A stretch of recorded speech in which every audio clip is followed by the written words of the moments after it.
Good morning, zookeepers, and welcome back to Season 4 of the Feenstra Zoo. By now, you know the drill. Before we jump into today's shenanigans, I need to ask you guys for help. Check out all the season sponsors. BetterHelp Online Therapy. You can help yourself figure out your own life, or just a place to possibly vent and get something off your chest. But more on them later. To find new shows to listen to, or to start your own show, go to Podbelly Network. Tons of great shows and great advice on starting your own, if you're into that kind of thing.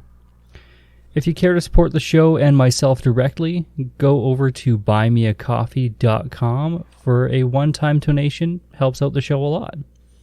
And while you're online doing all that www stuff, please share the show with your favorite cousin or someone who you think would really appreciate it. And of course, all the links for this are in the show notes. But for today's shenanigans, I think I will start by quoting one of my favorite authors, John Mark Comer. This is from his book, The Ruthless Elimination of Hurry. What you give attention to is the person you'll become. Put this a different way, the mind is a portal to the soul, and what you fill your mind with will shape the trajectory of your character. In the end, your life is no more than a sum of what you gave your attention to. That bodes well for the apprentices of Jesus, who give the bulk of their attention to Him and all that is good and beautiful and true in the world. But not for those who give their attention to the 24/7 news cycle of outrage and anxiety and emotion-charged drama, or non-stop feed of celebrity gossip, titillation, and cultural drivel. As if we give our attention in the first place, much of it is stolen by a clever algorithm out to monetize our precious attention.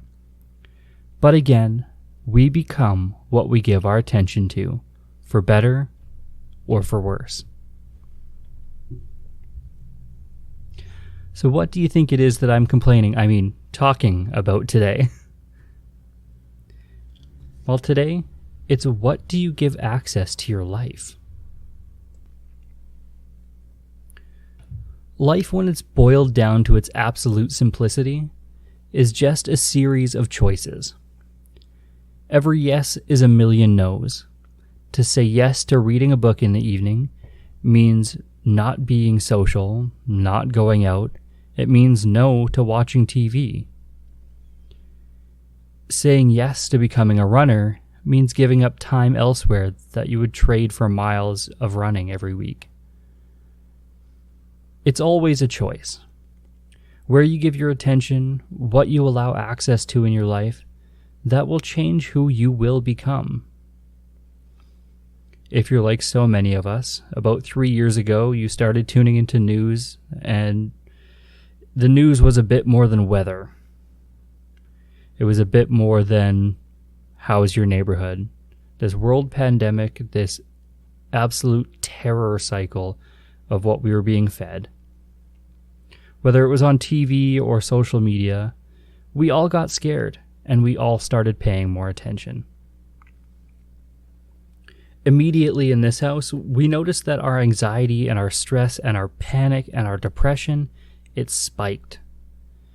We allowed access into our home and our mind and our mental health, all of this chaos, and it took its toll.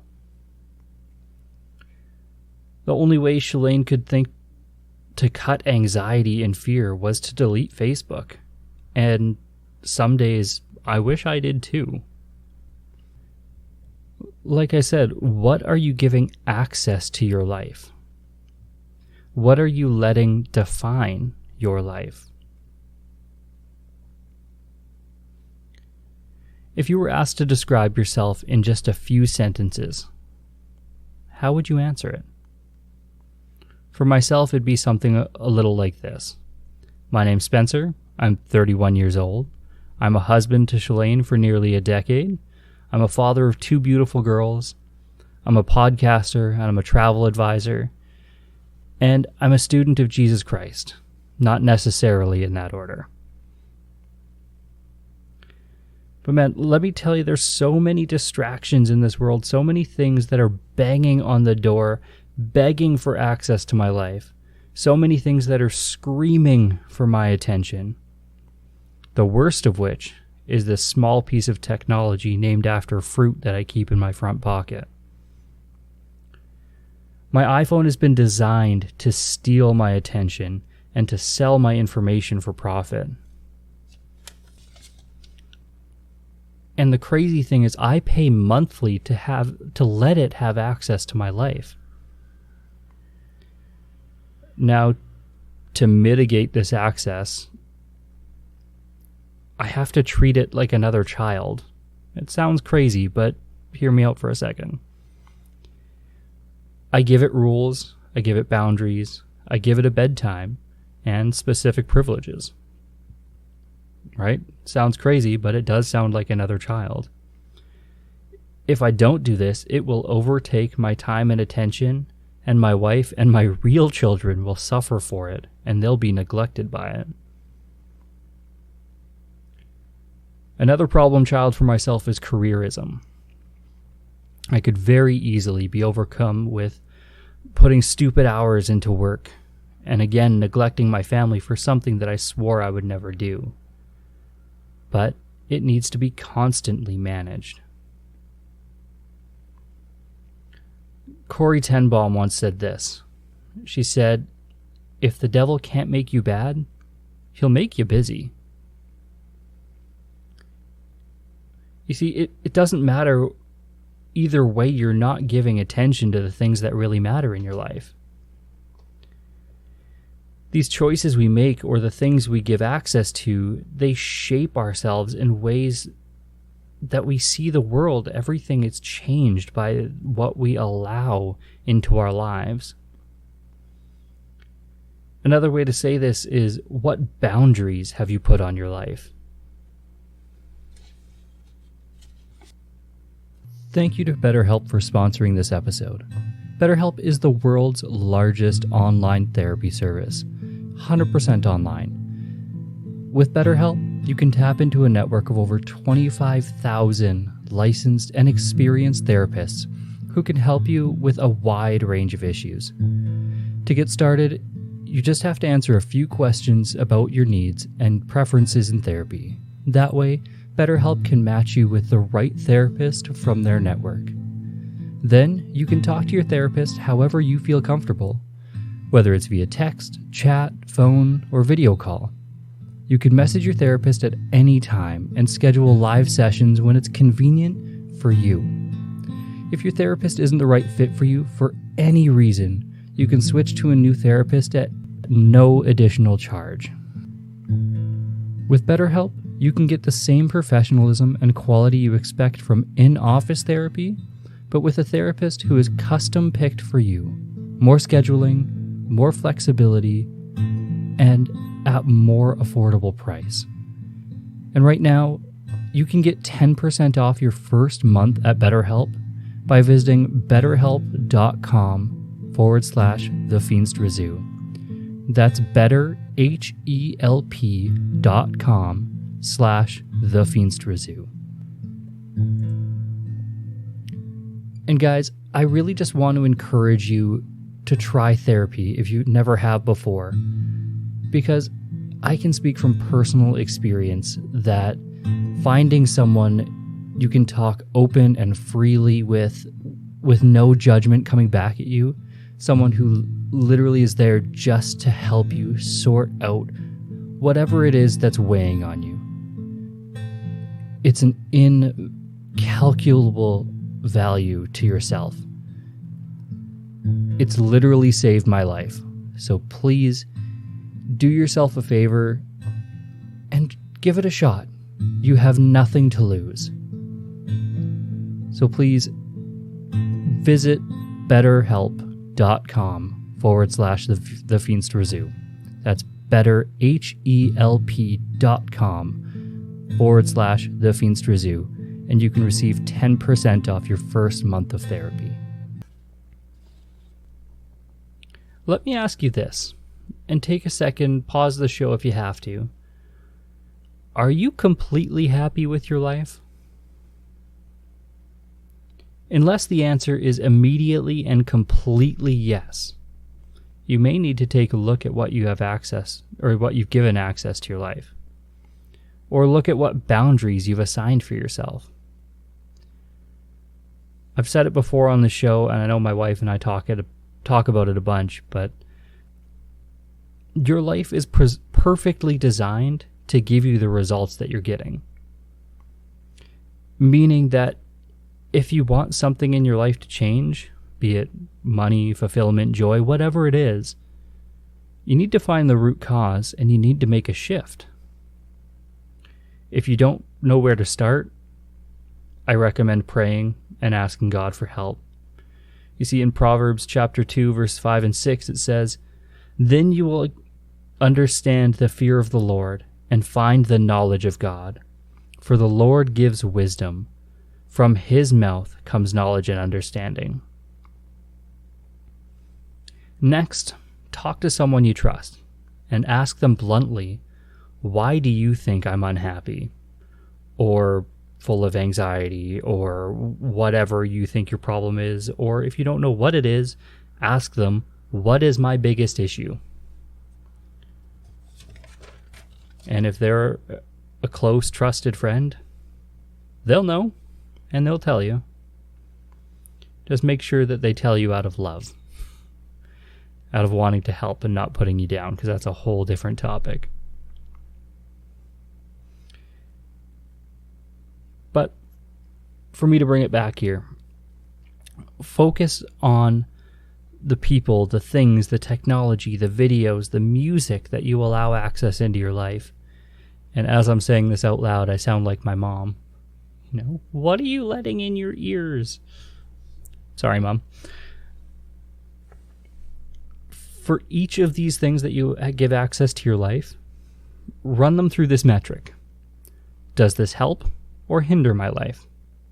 Is this good or bad or neither? And then either choose to continue to allow it to have access or remove it. Shockingly, this is exactly what the Amish have done for years with new technology. When deciding on things like cars, they decided no because it would break down their tight-knit communities that they have. So even though, yes, cars and trucks could make the things they do easier, they ultimately decided that it was bad for the community as a whole. So the boundary was set and the access was set for no, not granted. Now, if you're listening to this, I'm guessing you're not Amish, but the principle does stay the same. You can and should run this metric through absolutely everything until your system or your life is designed to get the results that you actually want. The hardest part for me is figuring out what I actually want and not just complaining that life is hard.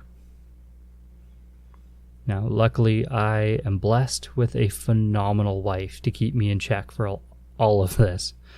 She encourages me and she lifts me up and is fantastic at being in my corner. And when my head gets too big in whatever I'm doing, she's able to knock me down a peg, of course, in love, but still knocks me down when I need it. She is my trusted person. She knows me better than I know myself. She knows that when I ask her for her deep thoughts, when I ask her what she thinks my deep needs are, she often has insanely fantastic insights into my life. When it comes to access, there's no person on earth that has more access to me, and that's exactly how I like it. Now, while you're doing all this soul searching and digging into your life and setting up new boundaries and accesses, I want to leave you with this one nugget, this Bible verse, fantastic wisdom here. It's from Proverbs 4, chapter 4, verse 23.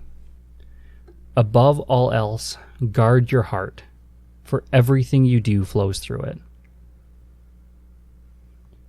The reason I want to leave you with this is be careful what you give a foothold in your life.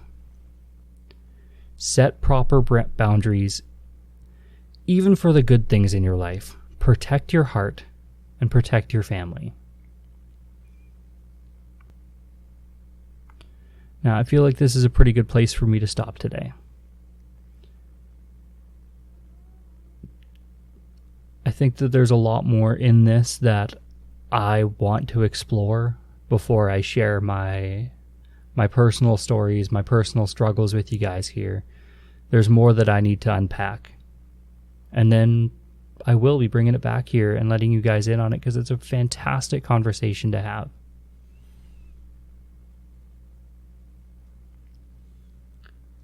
I hope you guys can do some deep soul searching this week. Figure out what it is you want with your life. I mean, I'm 31. I'm just starting to get this figured out, and I got a long road ahead of me. So don't feel like this is Spencer saying I've conquered this mission. But know that I'm doing life with you. If you care to reach out, you want my insights before they go public, by all means, give me a shout. I'm an open book. But let's keep this conversation going. Don't forget to check out BetterHelp. Don't forget to check out the Podbelly Network for new shows. And, of course, if you want to support the show directly, buymeacoffee.com. And share the zoo with your favorite cousin this week. They'll appreciate it. Thanks, guys. You've been awesome. I've been Spencer. Have a great week. God bless.